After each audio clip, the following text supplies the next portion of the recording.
मोहम्मद, अगर तू जन्नत में जाना चाहता है तो मोहम्मद रसूलुल्लाह का गुलाम बन जा, उनका नाम लेने वाला बन जा।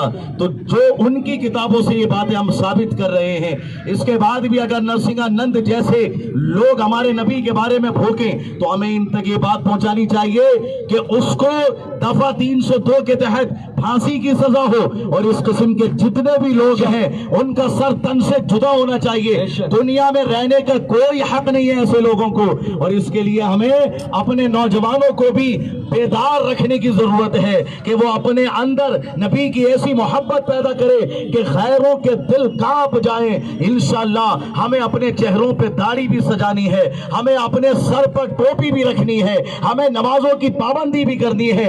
जितना लोग नबी की गुस्ताखी करें उससे ज्यादा हमें अपने नबी की तारीफ करनी है, उनकी आजमत के तराने गाने हैं, और इंशाअल्लाह दुरूद व सलाम के नज़ारे पेश करते हैं। ये पैगाम है तमाम नौजवानों के लिए और गैरों के लिए। मैं ये कहना चाहता हूं कि जब हम किसी के धर्म की बुराई नहीं करते, इनको ये बात समझाइए, आप इनको कहिए कि किसी के धर्म की बुराई नहीं करते, हम किसी भी धर्म के बारे में कोई गलत बात नहीं बोलते, किसी धर्म गुरु के बारे में कोई गलत बात नहीं कहते, तो इस किस्म के लोग हमारे धर्म के बारे में या हमारे नबी के बारे में क्यों उनकी हिम्मत होती है कि वो गलत बोलते हैं?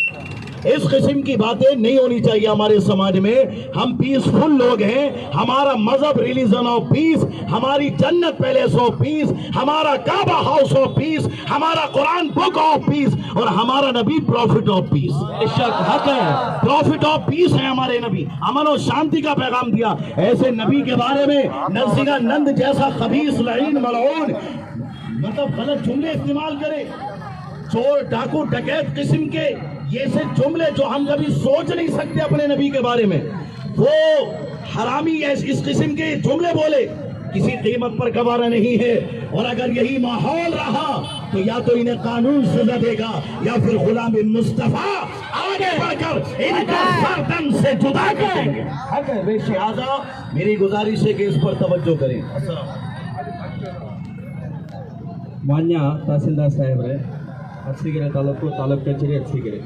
ವಿಷಯ ಪ್ರವಾದಿ, ನಮ್ಮ ಪ್ರೀತಿಯ ಪಾತ್ರರಾದ ಪ್ರವಾದಿ ಮೊಹಮ್ಮದ್ ಪೈಗಂಬರ್ ಸಲ್ಲಲ್ಲಾಹು ಅಲೈಹಿ ವಸಲ್ಲಮರ ಬಗ್ಗೆ ಉತ್ತರ ಪ್ರದೇಶದ ನರಸಿಂಹಾನಂದ ಎಂಬ ಒಬ್ಬ ಸಮಾಜಘಾತುಕ ಅವಹೇಳನಕಾರಿ ಮಾತನಾಡಿರುವ ಬಗ್ಗೆ ಈ ಮೇಲ್ಕಂಡ ವಿಷಯಕ್ಕೆ ಸಂಬಂಧಿಸಿದಂತೆ ಉತ್ತರ ಪ್ರದೇಶದ ನರಸಿಂಹಾನಂದ ಎಂಬ ದೆಹಲಿಯಲ್ಲಿ ನಡೆದ ಪತ್ರಿಕಾಗೋಷ್ಠಿಯಲ್ಲಿ ಮುಸ್ಲಿಂ ಸಮುದಾಯ ಹಾಗೂ ಮುಸ್ಲಿಮರ ಪೂಜ್ಯ ಪ್ರೀತಿ ಪಾತ್ರರಾದ ಪ್ರವಾದಿ ಮೊಹಮ್ಮದ್ ಸಲ್ಲಲ್ಲಾಹು ಅಲೈಹಿ ವಸಲ್ಲಮರನ್ನು ಉದ್ದೇಶಿಸಿ ಅತ್ಯಂತ ಅನುಚಿತ, ಹೀನ ಹಾಗೂ ದುರ್ಭಾವನೆಯಿಂದ ಕೂಡಿದ ಪದಗಳನ್ನು ಬಳಸಿ ನಿಂದಿಸಿರುತ್ತಾನೆ. ಇದರಿಂದ ಪ್ರಪಂಚದಾದ್ಯಂತವಿರುವಂತಹ ಇಸ್ಲಾಂ ಧರ್ಮದ ಅನುಯಾಯಿಗಳು ಹಾಗೂ ಪ್ರವಾದಿ ಸಲ್ಲಲ್ಲಾಹು ಅಲೈಹಿ ವಸಲ್ಲಮರ ಸನ್ನಡತೆ ಹಾಗೂ ಸಜ್ಜನಿಕೆಯ ನಡವಳಿಕೆಯಿಂದ ಪ್ರಭಾವಿತರಾದ ಅನ್ಯ ಧರ್ಮೀಯರ ಭಾವನೆಗಳಿಗೆ ಅತ್ಯಂತ ನೋವು ಹಾಗೂ ಆಘಾತ ಉಂಟಾಗಿರುತ್ತದೆ. ಈ ಕಾರಣದಿಂದ ಎರಡು ಸಮುದಾಯದ ನಡುವಿನ ಅನ್ಯೋನ್ಯತೆಯನ್ನು ಸಹಿಸಲಾರದ ಕೆಲವೊಂದು ಸಮಾಜಘಾತುಕ ಶಕ್ತಿಗಳು ಈ ವ್ಯಕ್ತಿಯ ಹಿಂದೆ ಪ್ರಬಲವಾಗಿ ನಿಂತು ಸಮಾಜದ ಸ್ವಸ್ಥೆ ಹಾಳು ಮಾಡುವ ಉದ್ದೇಶದಿಂದ ಈತನನ್ನು ಬಳಸಿಕೊಂಡು ಶಾಂತಿಪ್ರಿಯವಾದ ಒಂದು ಸಮುದಾಯವನ್ನು ಗುರಿಯಾಗಿಸಿಕೊಂಡು ಇತ್ತೀಚಿನ ದಿನಗಳಲ್ಲಿ ಸಾಮಾಜಿಕ ಜಾಲತಾಣಗಳಲ್ಲಿ ಸಕ್ರಿಯವಾಗಿ ಪ್ರಚೋದನಾತ್ಮಕ ಹಾಗೂ ನಿಂದನಾತ್ಮಕ ಹೇಳಿಕೆಗಳನ್ನು ನೀಡಿರುತ್ತಾನೆ. ಸಾದರಿ ಹೇಳಿಕೆ ಅಂಶಗಳು ಒಂದು ಧರ್ಮ ಹಾಗೂ ಸಮುದಾಯವನ್ನು ಗುರಿಯಾಗಿಸಿಕೊಂಡು ಸಮುದಾಯಗಳ ನಡುವೆ ದ್ವೇಷ ಬಿತ್ತುವ, ಧಾರ್ಮಿಕ ಸೌಹಾರ್ದತೆ ಮತ್ತು ಸಹಬಾಳ್ವೆಯನ್ನು ಕೆಡಿಸುವಂತಹ ಅಂಶಗಳನ್ನು ಉಲ್ಲೇಖಿಸಿ ಮಾತನಾಡಿರುತ್ತಾನೆ. ಇಂತಹ ಕೃತ್ಯಗಳಿಂದ ಸಮಾಜದ ಸ್ವಾಸ್ಥ್ಯ ಕೆಡುವಂತಹ, ಸಮಾಜದ ಶಾಂತಿಯುತ ಮತ್ತು ನೆಮ್ಮದಿಯ ಜೀವನಕ್ಕೆ ಧಕ್ಕೆ ಬರುವಂತಹ ಎಲ್ಲ ಸಾಧ್ಯತೆಗಳು ಇರುತ್ತದೆ. ಈ ರೀತಿಯ ಕೃತ್ಯವು ಜಾತ್ಯತೀತ ರಾಷ್ಟ್ರವಾದ ಭಾರತದಲ್ಲಿ ಒಂದು ಸಮುದಾಯ ಹಾಗೂ ಆ ಸಮುದಾಯವು ಅತ್ಯಂತ ಪ್ರೀತಿ ಪಾತ್ರವಾಗಿ ಗೌರವಿಸುವ ಮೊಹಮ್ಮದ್ ಪೈಗಂಬರನ್ನು ನಿಂದಿಸುವುದು ದೇಶದ ಸಂವಿಧಾನದ ಹಾಗೂ ದಂಡನೀಯ ಕಾನೂನಿನ ಅಡಿಯಲ್ಲಿ ಅಕ್ಷಮ್ಯ ಅಪರಾಧವಾಗಿರುತ್ತದೆ. ಇದು ಇಡೀ ಸಮುದಾಯದ ನೋವು ಹಾಗೂ ಆಕ್ರೋಶ ಒಳಗೊಂಡಿರುತ್ತದೆ. ಅದೊಂದರಿಂದ ತಾವು ಸಾದರಿ ವ್ಯಕ್ತಿಯ ವಿರುದ್ಧ ಕಾನೂನು ರೀತಿಯಲ್ಲಿ ದೂರನ್ನು ದಾಖಲಿಸಿ ಆತನ ವಿರುದ್ಧ ಕಠಿಣ ಕ್ರಮ ಕೈಗೊಳ್ಳಬೇಕಾಗಿ ತಮ್ಮಲ್ಲಿ ವಿನಂತಿಸಿ. ಹಾಗೂ ಇನ್ನೊಂದು ವಿನಂತಿ ಸರ್, ಇವತ್ತು ನಾವು ಮುಸ್ಲಿಂ ಸಮಾಜದಲ್ಲಿ ಒಬ್ಬ ಕುಡುಕ ಇರಲಿ, ಅವನು ಯಾವುದೇ ಧರ್ಮದ ಬಗ್ಗೆ ಏನು ಹೇಳೋದಿಲ್ಲ, ಆದರೆ ಈಗ ನಾವು ನೋಡ್ತಾ ಇದ್ದೀವಿ ಸಾಮಾಜಿಕ ಜಾಲತಾಣಗಳಲ್ಲಿ ಹೆಚ್ಚಿನದಾಗಿ ನಮ್ಮ ಪೈಗಂಬರ್ ಬಗ್ಗೆ, ನಮ್ಮ ಧರ್ಮದ ಬಗ್ಗೆ ನಾವು ಹಿಂದೂ ರಾಷ್ಟ್ರ ಮಾಡ್ತೀವಿ ಅದು ಇದು ಅಂತ ಹೇಳ್ತಾರೆ. ಇದರಿಂದ ನಾವು ಎಲ್ಲರೂ ಒಗ್ಗಟ್ಟಾಗಿದ್ದೀವಿ. ಹಿಂದೂ ಮುಸ್ಲಿಂ ಅನ್ನೋದು ಭೇದ ಭಾವ ಇಲ್ಲದೇ ನಾವು ಹಬ್ಬ ಆಚರಣೆ ಎಲ್ಲ ಮಾಡ್ತೀವಿ. ನಮ್ಮ ಪೈಗಂಬರ್ ಇರ್ತಾರೆ, ನೀನು ಊಟ ಮಾಡೋಕ್ಕಿಂತ ಮುಂಚೆ ನಿನ್ನ ಅಕ್ಕಪಕ್ಕದಲ್ಲಿರುವಂಥ ಅದು ಯಾರೇ ಧರ್ಮದವರಾಗಲಿ ಅವರು ಹಸಿವಾಗಿದ್ದಾರ ನೋಡಿ ಆಮೇಲೆ ನೀನು ಊಟ ಮಾಡುವಂತಾರೆ.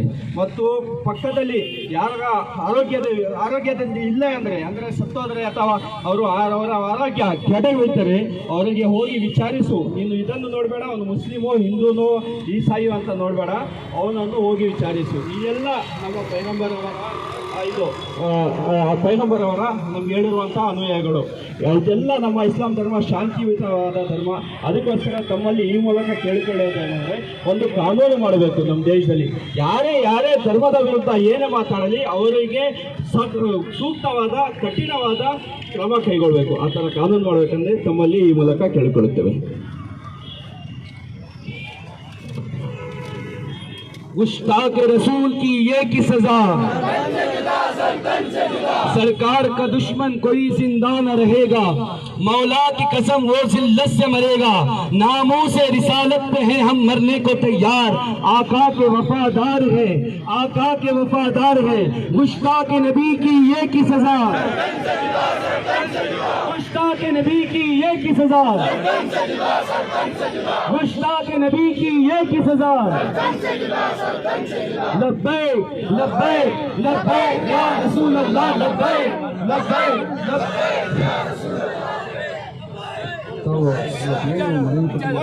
ದೂರ ಬನ್ನಿ, ಎಲ್ಲ ಮಾಸ್ಕ್ ಹಾಕೊಳ್ಳಿ, ಬನ್ನಿ ಮೇಲೆ ರೋಡಿಂದ ಮೇಲೆ ಬನ್ನಿ, ಎಲ್ಲ ಬನ್ನಿ, ಯಾಕೆ ಹಾಗೆ ದಯಮಾಡಿ ಇವಾಗ ರೋಡ್ನ ದಯಮಾಡಿ ಎಲ್ಲ ಸ್ವಲ್ಪ ಕ್ಲಿಯರ್ ಮಾಡಿ. Thank you.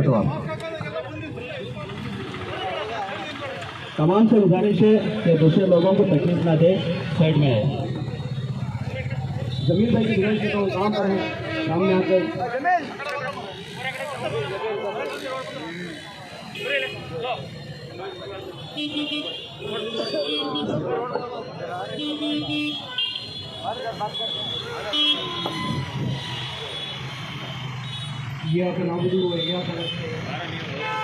सबसे पहले सारे गैर मुसलमानों को मेरा सलाम पेश करता हूँ।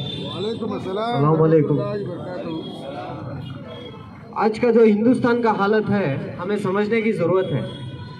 आज ज़माने में कोरोना के दिन आएंगे को बोल को हम ना प्रोटेस्ट कुछ बोलते क्या चीज़ को बोलते इजाज़त देने ना भीख मांगने की ज़रूरत है। आज हमें जमी सौों की तादाद में, हज़ारों की तादाद में जमे नहीं तो क्या होता है। तो हिंदुस्तान का जो हालत है ना सिर्फ कानून मुसलमानों के वास्ते है। आज जो इन्हें सरकार दो जहां सल्लल्लाहु अलैहि वसल्लम के खिलाफ बोल को है IPC का 290/3 150/3 ये क्या बोलता है नॉन अवेलेबल जो इन्हें ऑफेंस कर को है कॉग्निजेबल ऑफेंस, मगर इसे सजा नहीं दे रहे। कई को इन्हें मुसलमान के खिलाफ बोला। आज हमें सत्ता से इतना दूर है, सोचो आज हमें ये हालत में रहे तो सुबह और भी बढ़ को बोलती। आज नबी के ऊपर बोले के बाद फिर भी हमें खामोश रहे तो हमारे अंदर की गैरत मर को आएगा को, हमारे अंदर की गैरत को हमें जिंदा करना, हुकूमत को दिखाना ये हिंदुस्तान हमारा था, हमारा है, हमारा छता सो। और ख्वाजा गरीबुल नवाज की सरजमीन ऐसे हुकूमत हजार आती हजार जाती, मगर हिंदुस्तान के मुसलमान को कोई भी भगाने होता कि ये नरसिम्हा रंग बोलता हिंदुस्तान के मुसलमानों को यहाँ से भेजना नहीं तो हमें तबाह कर देंगे को। तुम्हें क्या भी भेजने की जरूरत नहीं, हमें तबाह करना शुरू करें। इस्लाम जिंदा था, जिंदा है, जिंदा रहेगा, क्योंकि कुरान बाकी है। क्या समझते हो मुसलिम जो दिल में हंसते हो, काम शुरू हो गया, अंजाम बाकी है।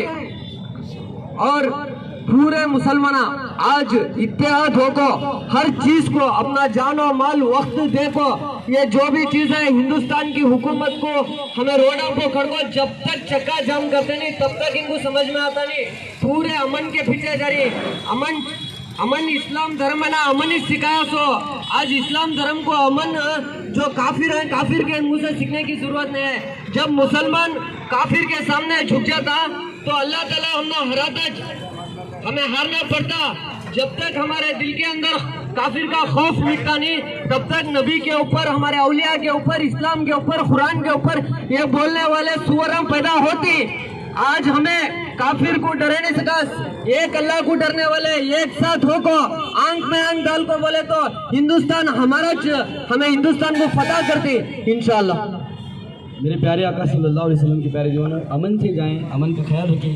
हमारा मकसद यही है कि इसको प्रोटेस्ट करना, क्योंकि इजाज़त नहीं दिया था, क्योंकि इजाज़त बहुत मुश्किल से मिली है। इसकी वजह हमारी है, क्योंकि हम एक नहीं हैं। अगर सरकार की शान में गुस्सा की अगर अपने घर वाला ही करे तो उसको बाकायदा करें। ये ना सोचो कि वो अपने ख़ानदान का है। जब तक आप हुजूर की शान की गुस्सा की करने वाले को रद्द नहीं करते, ये मामला होते रहते हैं। आज इन्हें बोला, कल दूसरा बोलता। हुजूर की शान में गुस्सा की करे इस वाले की एक ही सज़ा, सरपंच से जुदा करो, चाहे बाप हो। बाप भी मिला तो हुजूर के सदक़े में मिला। अगर हम ना बोलने की सलाहियत मिले तो हुजूर के सदक़े में मिली है। सो हुजूर के इश्क के आगे कौन सा भी इश्क रखो सुनो को। अपने घर के मामलात में भी होता है गुस्सा के नबी, सरकार का गद्दार जा रहा तो उसके घर के अंदर, उसके घर के अंदर भी जमा हुआ कुछ है। चाहे तुम्हारा बाप हो, तुम्हारा चाचा हो, तुम्हारा कौन तो रिलेशन, गद्दार को गद्दारी मानो। इंशाअल्लाह उम्मीद है कि इन बातों पर अमल करेगा और अमन से जाए, अमन का ख्याल रखें ताकि कोई फसाद एक साइड जाए, दूसरों को तकलीफ ना दे।